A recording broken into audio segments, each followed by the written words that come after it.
ನಮಸ್ಕಾರ ವೀಕ್ಷಕರೇ. ಶ್ರೀಶೈಲ ಪುಣ್ಯಕ್ಷೇತ್ರಕ್ಕೆ ಕರ್ನಾಟಕ ಮತ್ತು ಮಹಾರಾಷ್ಟ್ರದಿಂದ ಲಕ್ಷಾಂತರ ಭಕ್ತರು ವೆಂಕಟಾಪುರದಿಂದ ಶ್ರೀಶೈಲಕ್ಕೆ ಪಾದಯಾತ್ರೆಯಾಗಿ ಹೋಗುತ್ತಾರೆ. ವೆಂಕಟಾಪುರದಿಂದ ಶ್ರೀಶೈಲಕ್ಕೆ ಸೇರುವ ದಾರಿಯಲ್ಲಿ ಸುಮಾರು ಕಡೆ ನಮಗೆ ಅನ್ನದಾಸೋಹದ ವ್ಯವಸ್ಥೆ ಇರುತ್ತದೆ. ಅನ್ನದಾನ ಎನ್ನುವುದು ಕೇವಲ ಆಹಾರ ಹಂಚುವುದಲ್ಲ, ಅದೊಂದು ಪವಿತ್ರವಾದ ಸೇವೆ ಅಂತಾನೆ ಹೇಳ್ಬೋದು. ನಮಗೆ ಇಲ್ಲಿ ನಾಗಲುಟಿ ವೀರಭದ್ರ ಸ್ವಾಮಿಯ ದೇವಾಲಯದ ಸಮೀಪದಲ್ಲಿ ಶ್ರೀಶೈಲ ಮಲ್ಲಿಕಾರ್ಜುನ ಮಲ್ಟಿಪರ್ಪೋಸ್ ಟ್ರಸ್ಟ್ ಕಡೆಯಿಂದ ನಮಗೆ ಪ್ರತಿ ವರ್ಷವೂ ಇಲ್ಲಿ ಬರುವ ಭಕ್ತರಿಗೆ ಅನ್ನದಾಸೋಹವನ್ನು ಏರ್ಪಾಟು ಮಾಡಿರುತ್ತಾರೆ. ಇಲ್ಲಿ ತುಂಬಾ ರುಚಿಯಾದಂತಹ ಪ್ರಸಾದವನ್ನು ಸ್ವೀಕರಿಸಿ ಇಲ್ಲಿಂದ ನಾವು ಪಾದಯಾತ್ರೆಯಾಗಿ ಮುಂದುವರಿಯಬಹುದು. ಇಲ್ಲಿ ಬರುವಂತಹ ಭಕ್ತರಿಗೆ ನೋಡಬಹುದು, ವಿಭೂತಿಯನ್ನೇ ಹಚ್ಚಿಕೊಂಡು ಅವರು ಪ್ರಸಾದವನ್ನು ಸೇವಿಸುವ ರೀತಿಯಲ್ಲಿ ಇಲ್ಲಿ ಇರುತ್ತದೆ. ನಮಗೆ ಅದು ತುಂಬಾ ಅಂದ್ರೆ ತುಂಬಾ ಸಂತೋಷವೆನಿಸಿತ್ತು.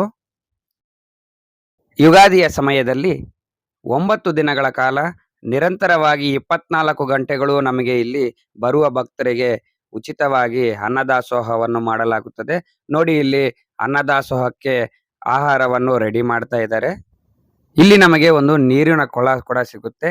ಈ ನೀರಿನ ಕೊಳದಲ್ಲಿ ನಾವು ಸ್ನಾನವನ್ನು ಮಾಡಿ ಇಲ್ಲಿ ಪ್ರಸಾದವನ್ನು ಸ್ವೀಕರಿಸಿ ಇಲ್ಲಿಂದ ಪಾದಯಾತ್ರೆಯಾಗಿ ಹೋಗಬಹುದು. ಪಾದಯಾತ್ರೆ ಮಾಡುವಾಗ ಭಕ್ತರು ಮೈಲುಗಟ್ಟಲೆ ನಡೆದು ದಣಿದಿರುತ್ತಾರೆ. ಅಂತಹ ಸಮಯದಲ್ಲಿ ಸಿಗುವ ಅನ್ನಪ್ರಸಾದವು ಅವರಿಗೆ ಒಂದು ಹೊಸ ಚೈತನ್ಯವನ್ನು ನೀಡುತ್ತದೆ. ಅನ್ನದಾನವನ್ನು ತಾಯಿಯ ಪ್ರೀತಿಗೆ ಹೋಲಿಸಲಾಗುತ್ತದೆ. ದಾರಿಯುದ್ದಕ್ಕೂ ಭಕ್ತರನ್ನು ಸ್ವತಃ ತಮ್ಮ ಮಕ್ಕಳಂತೆ ಉಪಚರಿಸಿ ಉಣಬಡಿಸುವುದು ಪವಿತ್ರವಾದಂತಹ ಕಾರ್ಯ. ನಾವು ಶ್ರೀಶೈಲ ಮಲ್ಲಿಕಾರ್ಜುನ ಮಲ್ಟಿಪರ್ಪಸ್ ಟ್ರಸ್ಟ್ ಇಚಲಕರಂಜಿ ತಾಲೂಕು ಹಾತಕಲ್ಲ ಜಿಲ್ಲಾ ಕೊಲ್ಹಾಪುರ ಮಹಾರಾಷ್ಟ್ರದಿಂದ ಇಲ್ಲಿ ಕಳೆದ 19ನೇ ವರ್ಷದ ಈ ಅನ್ನದಾಸೋಹವನ್ನು ನಿರಂತರವಾಗಿ 9 ದಿನಗಳ ಕಾಲ 24 ಗಂಟೆ ನಾವು ಪ್ರಸಾದ ಸೇವೆಯನ್ನು ಎಲ್ಲ ಈ ಭಕ್ತಾದಿಗಳಿಗೆ ಮಾಡ್ತಾ ಇದ್ದೇವೆ. ಮತ್ತು ಇಲ್ಲಿ ಬಂದಂಥ ಭಕ್ತಾದಿಗಳಿಗೆ ನಮ್ಮ ಸಂಕಲ್ಪ ಏನಂದ್ರೆ, ಯಾರೂ ಒಬ್ಬರು ಕೂಡ ಇಲ್ಲಿ ಖಾಲಿ ಹೊಟ್ಟೆಯಿಂದ ಹೋಗಬಾರ್ದು, ಪ್ರಸಾದ ಮಾಡ್ಕೊಂಡು ಹೋಗಬೇಕು. ಇದೇ ನಮ್ಮ ಸಂಕಲ್ಪ ಇಟ್ಕೊಂಡು ನಮ್ಮಲ್ಲಿ ಇಲ್ಲಿ 200 ಜನ ವಾಲಂಟಿಯರ್ಸ್ ಇದ್ದಾರೆ. ಅವರು ಕೂಡ ₹1 ಸಹಿತ ತೆಗೆದುಕೊಳ್ಳದೆ ಸ್ವಾರ್ಥದಿಂದ ಅವರು ಸೇವೆ ಹಗಲು ರಾತ್ರಿ 24 ಗಂಟೆ ಮಾಡ್ತಿದ್ದಾರೆ. ಮಲ್ಲಯ್ಯ ಇದೇ ರೀತಿ ನಮಗೆ ಆಶೀರ್ವಾದ ಕೊಡ್ಲಿ, ಇನ್ನು ಮುಂದೆ ನಮ್ಮ ದಾಸೋಹ ಇದೇ ರೀತಿ ಹೆಚ್ಚೆಚ್ಚಿಗೆ ಮಾಡಿ ಕೊಡ್ಲಿ ಅಂತ ಹೇಳಿ ಈ ಮಲ್ಲಯ್ಯನಲ್ಲಿ ಕೇಳ್ಕೊಳ್ತಾ ತಮ್ಮೆಲ್ಲರಿಗೆ ಧನ್ಯವಾದ ಹೇಳ್ತೀನಿ. ಇಂತಹ ಒಂದು ಪವಿತ್ರವಾದ ಕಾರ್ಯವನ್ನು ಮಾಡುತ್ತಿರುವವರಿಗೆ ನಮ್ಮ ತಂಡದ ಕಡೆಯಿಂದ ಒಂದು ಚಿಕ್ಕ ಸತ್ಕಾರವನ್ನು ಮಾಡಿದ್ದೆವು.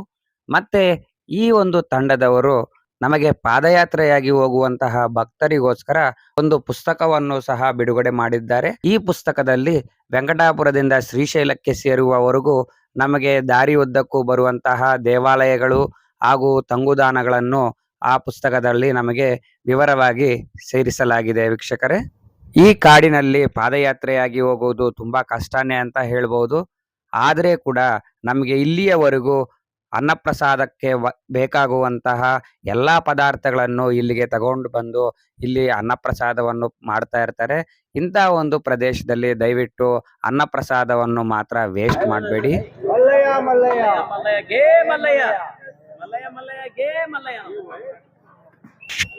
ವೀಕ್ಷಕರೇ, ನಾವಿಲ್ಲಿ ನೋಡ್ಬೋದು, ಈ ಪ್ರದೇಶವನ್ನು ಶ್ರೀಶೈಲ ಪಾದಯಾತ್ರೆಗೆ ಹೋಗುವಂತಹ ದಾರಿಯಲ್ಲಿ ಗಡಿಬಾಗಿಲು ಅಂತ ಕರೀತಾರೆ ಮತ್ತು ಶ್ರೀಶೈಲ ಪಾದಯಾತ್ರೆಗೆ ಮೊದಲನೆಯ ಮೆಟ್ಟು ಅಂತ ಸಹ ಕರೀತಾರೆ. ಇಲ್ಲಿಂದ ನಮಗೆ ದಾಮರ್ಲಕುಂಟ ಎನ್ನುವ ಪ್ರದೇಶವರೆಗೂ ತುಂಬಾ ಮೆಟ್ಲುಗಳ ಮಾರ್ಗ ಇರುತ್ತೆ. ಮತ್ತೆ ಅಲ್ಲಿಯವರೆಗೂ ನಮಗೆ ಊಟದ ವ್ಯವಸ್ಥೆ ಆಗಲಿ ನೀರಿನ ವ್ಯವಸ್ಥೆ ಆಗಲಿ ಸಿಗುವುದಿಲ್ಲ. ದಯವಿಟ್ಟು ಇಲ್ಲಿ ಪ್ರಸಾದವನ್ನು ಸ್ವೀಕರಿಸಿ ಮತ್ತು ಇಲ್ಲಿಂದ ನೀರನ್ನು ಸೇಕರಿಸಿ ನೀವು ಇಲ್ಲಿಂದ ಪಾದಯಾತ್ರೆಯಾಗಿ ಮುಂದುವರಿಯಬಹುದು.